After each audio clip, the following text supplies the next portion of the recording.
사진은요, 보스턴 다이나믹스의 아틀라스 사진을 준비했습니다. 꿈의 8000P에 도착을 할 수 있었던 원동력, 반도체도 있었지만 뒷심은 로봇이 끌고 가는 듯한 모습이 확인됐었는데요. 오늘 우리 시장의 신스틸러는 로봇이라고 할 수 있겠습니다.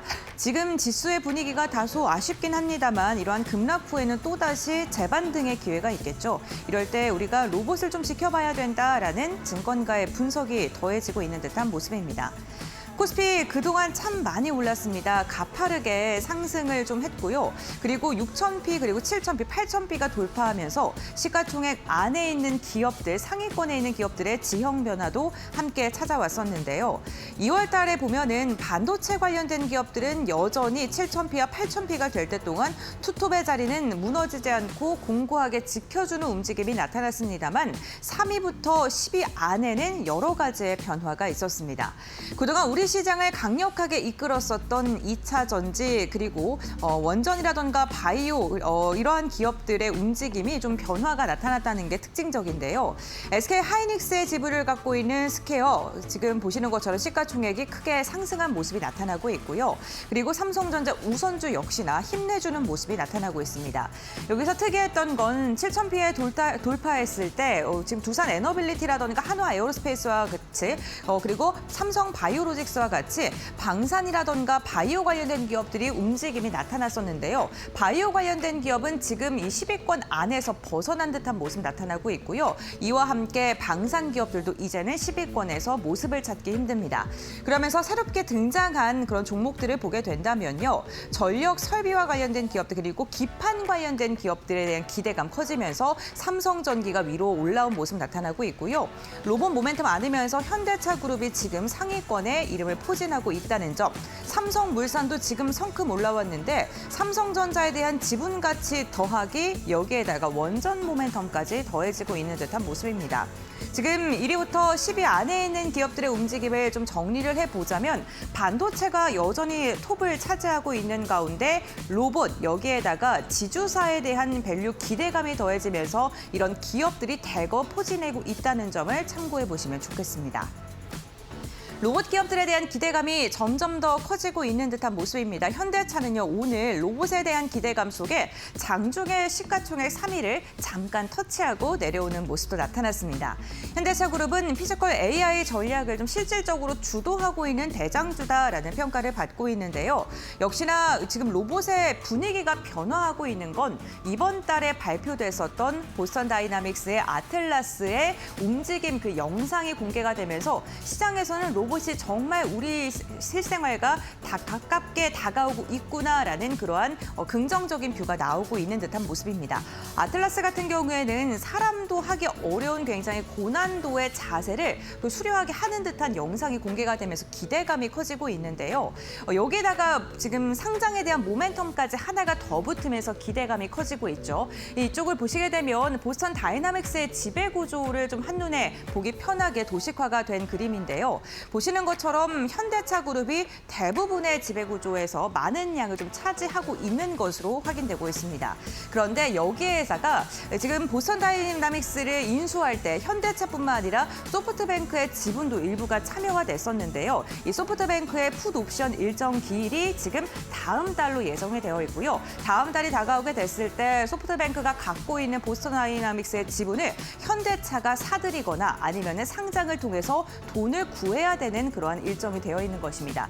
상장을 하게 된다면 현대차 또한 지분 가치가 높아질 수 있고 자금도 더 많이 들어올 수가 있겠죠. 그렇게 됐을 때 로봇에 대한 투자를 더 적극적으로 할 것이다라는 긍정적인 전망이 더해지면서 현대차의 뷰가 점점 더 바뀌고 있는 듯한 모습입니다.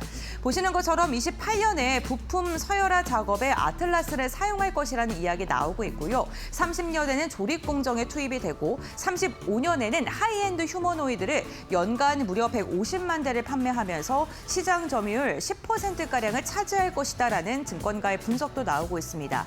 이제는 피지컬 AI를 통해서 현대차가 자동차 기업을 넘어서 로봇 기업으로 발돋움할 수 있는 그러한 키를 들고 있다라고 이야기를 하면서 목표 주가 상향 리포트가 쏟아지고 있다는 점도 함께 참고해 보시죠. 여기에다가 최근에 LG 기업들이, LG 그룹주들이 가전주에서 로봇 밸류체인으로 재평가받으면서 LG 그룹주들의 대부분의 종목들이 강한 시세를 분출하고 있습니다. 대표적으로 오늘 증권가에서 나온 목표 주가 상향 리포트들을 정리해봤는데요. 하나증권에서는 LG전자에 대해서 가뿐해진 몸으로 로봇 밸류체인에 탑승했다라고 이야기를 하면서 목표 주가를 23만 원을 제시했습니다. 그 이유를 들어보니까요. LG전자가 구조조정을 하고 나서 이익 체력이 굉장히 좋게 개선이 됐고 휴머노이드 액추에이터의 양산 체제를 구축하고 있다라고 평가를 했습니다. 이 액추에이터는 로봇의 관절 역할을 하는 굉장히 중요한 부품인데요. 로봇 가격의 절반 이상을 차지할 만큼 액추에이터가 벌어들이는 돈이 굉장히 큽니다. 그런데 LG전자가 이를 좀 주도적으로 하고 있고요. 여기에다가 클로이의 POC 일정이 2027년에서 올해로 이제 변경이 되는데 그만큼 클로이 기술력을 검증하는 양산을 단축했다는 건 기술력에 대한 자신감으로 평가를 할 수 있겠죠. 이 부분도 시장에서는 긍정적으로 바라보고 있습니다. 여기에다가 LG전자는요. AI 데이터 센터 냉각 사업, 그러니까 칠링 사업도 굉장히 잘하고 있는데 이게 글로벌 기업들에게 먹히고 있고 결국에는 주가의 상승으로 이어질 것이다 라고 분석을 하고 있고요. 이러한 AI 데이터 센터라든가 피지컬 AI 모멘텀 여기에다가 모빌리티까지 엔비디아와 협업을 하면서 주가의 상승이 기대된다라고 평가를 했습니다. 흥국증권 같은 경우에는 LG에 대해서 자회사의 가치 상승과 주가를 재평가해야 되는 구간이다라고 이야기를 하면서 목표 주가 13만 5천 원으로 제시했는데요. 가장 큰 건 LG가 LG전자의 지분을 무려 35%가량 보유하고 있는데 LG전자의 주가가 상승하니까 LG 역시나 주가를 다시금 산정해야 된다라고 이야기를 한 것입니다. LG의 순자산 가치가 좀 증가하고 있고 이게 목표 주가의 상향으로 이어지고 있다라고 평가를 했고요. 여기에다가 LG CNS의 성장도 기대가 되고 주주 환원 정책도 지속적으로 확대를 하고 있기 때문에 이 여러 가지 측면을 봤을 때 LG는 지금 저평가다라고 흥국증권에서 이야기했습니다. 오늘 LG, LG전자뿐만 아니라 LG 그룹주들 전반적으로 이제 신고가를 돌파하는 기업들도 많이 있는 만큼 이 부분도 함께 참고를 해보시죠. 여기에다가 국내 대기업 중에 로봇 모멘텀을 안고 있는 또 하나의 기업이 있는데요. 바로 두산 로보틱스입니다. 두산 로보틱스는 이제 협동 로봇에서 AI 로봇 솔루션의 기업으로 좀 진화하고 있는데요. 두산 로보틱스가 지금까지 했던 것은 로봇 그 가운데서도 팔을 좀 잘 만드는 업체였습니다. 로봇팔 5개 시리즈를 갖고 있고요. 14개의 모델을 보유하고 있는 기업인데요. 지금 1분기 매출액은 전년 대비 189% 증가했지만 영업 손실은 지속적으로 하고 있다는 게 다소 아쉽긴 합니다.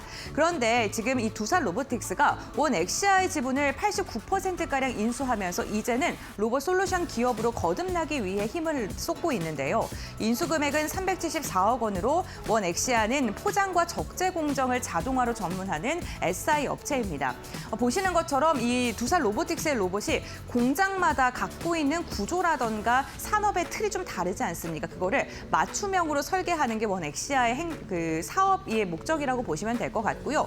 그렇기 때문에 하드웨어뿐만 아니라 소프트웨어까지 턴키 납품도 이제 가능해지고 유통 경로도 이번에 인수를 통해서 훨씬 더 단축이 되고 이 기업이 미국에 있는 기업이기 때문에 미국 현지 네트워크를 확보했을 뿐만 아니라 신공장으로 이제는 6월 달에 이전을 하게 되는데 그 부지가 기존보다 4배 정도 더 증가된 확대된 부지이기 때문에 앞으로의 기업 가치 여기서 창출될 수 있는 여러 가지의 로봇 모멘텀은 더 클 것이다라는 증권가의 분석들 더해지고 있습니다.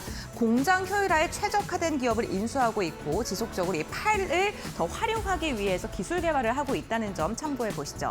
여기에다가 두산 로보틱스는 엔비디아에 대한 모멘텀도 함께 앉아 있는데요. 엔비디아와 협력을 지금 하고 있고 엔비디아의 기술력이 지금 함께 결합되어 있는 스캔앤고를 좀 이렇게 보여주기도 했었습니다.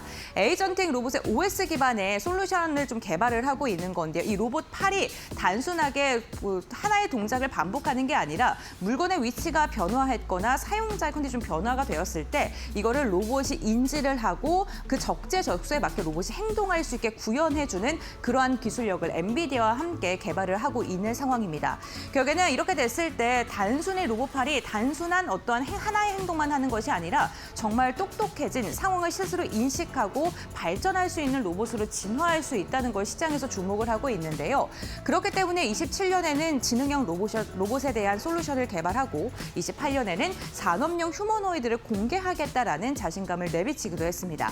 하지만 두산 로보틱스는 악재의 좀 리스크적인 측면도 있는데요. 10년 연속 영업 적자를 기록하고 있다는 점은 단연 부담스럽고요. 그렇기 때문에 추가 자금 조달에 대한 가능성, 그리고 북미 시장에 지금 SI 시장이 경쟁이 점점 더 심화되고 있다는 게 원 엑시아를 인수했던 걸 과연 이 인수 금액을 채울 수 있을지 이 부분에 대해서 시장이 의문을 지금 표하고 있다는 점도 함께 참고해 보시기 바랍니다.